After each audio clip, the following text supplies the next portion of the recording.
Musi dalam berita. Dengan saya Dr. Hidayat, berikut sekilas info Sungai Musi dalam berita. Masih ingatkah dengan semboyan yang diucapkan oleh Bung Karno? Ya benar, Jas Merah. Jangan sekali-sekali melupakan sejarah. Lalu, apakah kita harus tenggelam dalam sejarah masa lalu? Oh tentu tidak. Seperti itu. Pemirsa, tempat di mana saya berada sekarang masih merupakan bagian dari wilayah Benteng Kota Besar, yakni pusat pemerintahan dari masa Kesultanan Palembang hingga masa kolonial Belanda. Dapat kita lihat di depan saya terdapat sungai yang amat sangat populer dalam sejarah. Baik pemirsa, sekarang saya tengah berada di tepian Sungai Musi. Di sini saya akan mengajak pemirsa menilik kembali sejarah Sungai Musi pada masa Kerajaan Sriwijaya. Seperti yang kita ketahui bahwa adanya Kerajaan Sriwijaya tak bisa lepas dari peranan Sungai Musi. Pada masa Kerajaan Sriwijaya abad ke-7. Mahasiswi Universitas Islam Negeri Raden Fatah Palembang, Syafitri Nuranti, membuat rekayasa sejarah tentang penamaan Sungai Musi. Berikut berita selengkapnya.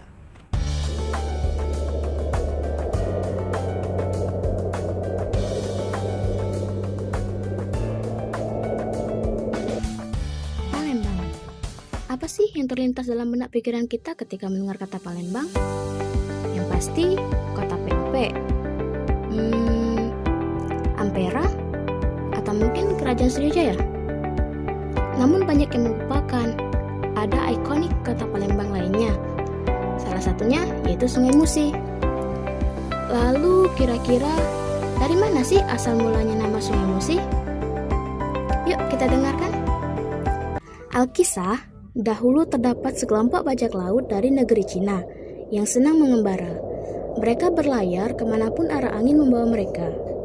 Hingga akhirnya, layar membawa mereka menuju sebuah sungai yang tak bernama dalam peta. Sungai ini tidak memiliki nama, Kapitan, kata salah satu dari bajak laut. Ya, aku tahu. Tapi kita lihat saja di depan ada apa. Perasaanku mengatakan kita akan menemukan sesuatu di sana, kata sang kapitan yakin. Mereka terus bergerak, lama-lama makin ke hulu. Namun karena kapal mereka gunakan terlalu besar, mereka pun menggantinya dengan perahu yang lebih kecil. Sepanjang perjalanan tersebut, sang kapitan merasa kagum dengan hasil bumi yang melimpah. Ketika sang kapitan memerintahkan untuk turun ke darat, mereka pun semakin kagum dengan kesuburan lahan yang ada di darat. Para bajak laut itu pun mulai mengumpulkan hasil bumi yang mereka temui. Mereka menukarnya dengan hasil rampokan yang diperoleh mereka selama ini. Berhari-hari mereka tinggal di sana. Mereka melihat, membeli, dan kemudian menyimpannya. Setelah dirasa cukup puas, sang kapitan pun memutuskan untuk pergi. Ia bermaksud untuk menjual kembali hasil bumi yang telah didapatnya dari daerah tersebut. Tentu saja, ia bermaksud untuk kembali lagi dan membeli hasil bumi itu kembali dengan hasil rampokannya. Setelah kupikir-pikir, kita namakan saja daerah ini dengan Muci, kata sang kapitan. Menurut bahasa Cina, Tuahan, Muci adalah ayam betina. Muci juga merupakan nama bagi dewi ayam betina yang memberikan keberuntungan pada manusia. Mengapa dinamakan dengan Muci? Bukankah Muci adalah makhluk yang memberi keuntungan kepada manusia? Sang kapitan balik bertanya. Lihat daerah ini, begitu subur. Hasil buminya bermutu tinggi. Tambang juga terdapat di sana. Benar-benar daerah yang kaya. Makanya, tidak salah jika aku memberi nama daerah ini Muci, bukan? Tanya sang kapitan lagi. Seluruh anak buahnya mengangguk-angguk sambil tertawa senang. Mereka sependapat dengan nama yang telah diberikan oleh sang kapitan. Inilah Sungai Muci, sungai yang memberikan keberuntungan bagi manusia. Beberapa tahun kemudian,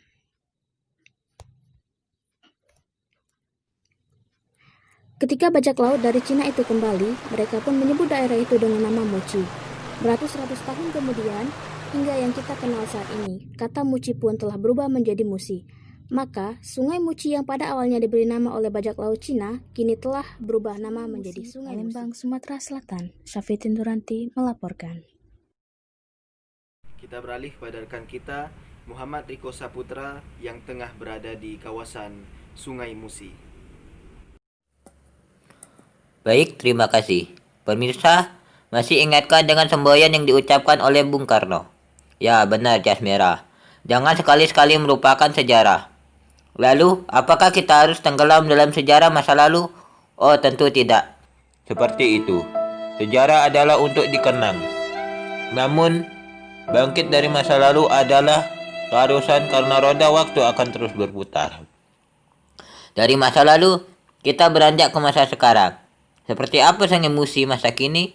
Bagaimana Sungai Musi saat ini? Saya sekarang tepat berada di Sungai Musi.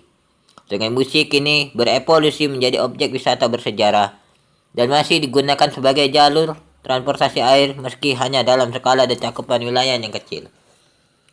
Di sungai ini banyak berdiri rumah makan terapung dan tempat-tempat destinasi wisata lainnya. Biasanya pada hari kemerdekaan sering diadakan acara lomba bidar di sungai ini, juga berbagai kegiatan lainnya.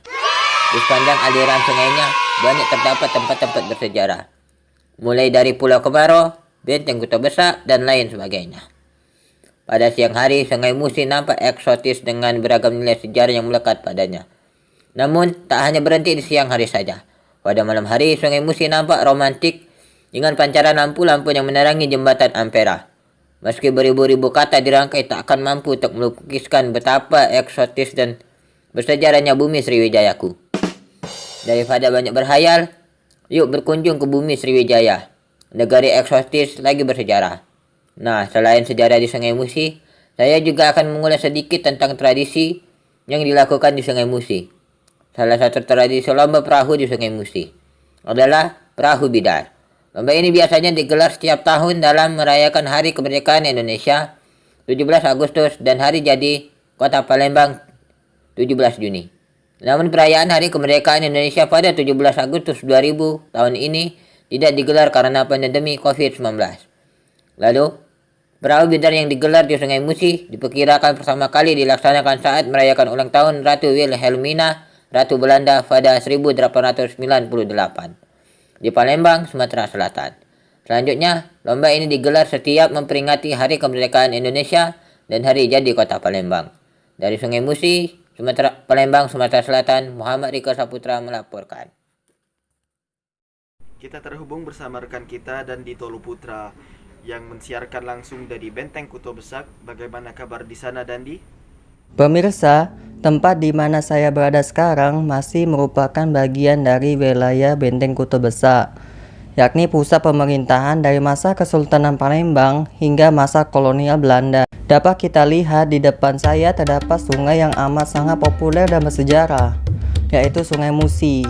Selayaknya yang kita ketahui bahwa Benteng Kuto Besak menghadap ke Sungai Musi. Di sini saya akan mengajak pemirsa mempelajari sejarah Sungai Musi pada masa kolonialisme Belanda. Sejak dihapuskannya Kesultanan Palembang pada tahun 1825 oleh Belanda, ia memperkenalkan tanaman ekspor baru oleh perusahaan-perusahaan Belanda berupa karet dan minyak, sehingga pada akhir abad ke-19 Palembang bangkit kembali sebagai pusat ekonomi. Pada tahun 1907 di tepi Sungai Musi di Pelaju, perusahaan peminyakan Royal Dutch Shell membuka sebuah kilang minyak dan menjadi satu-satunya perusahaan yang beroperasi di daerah ini sampai tahun 1910.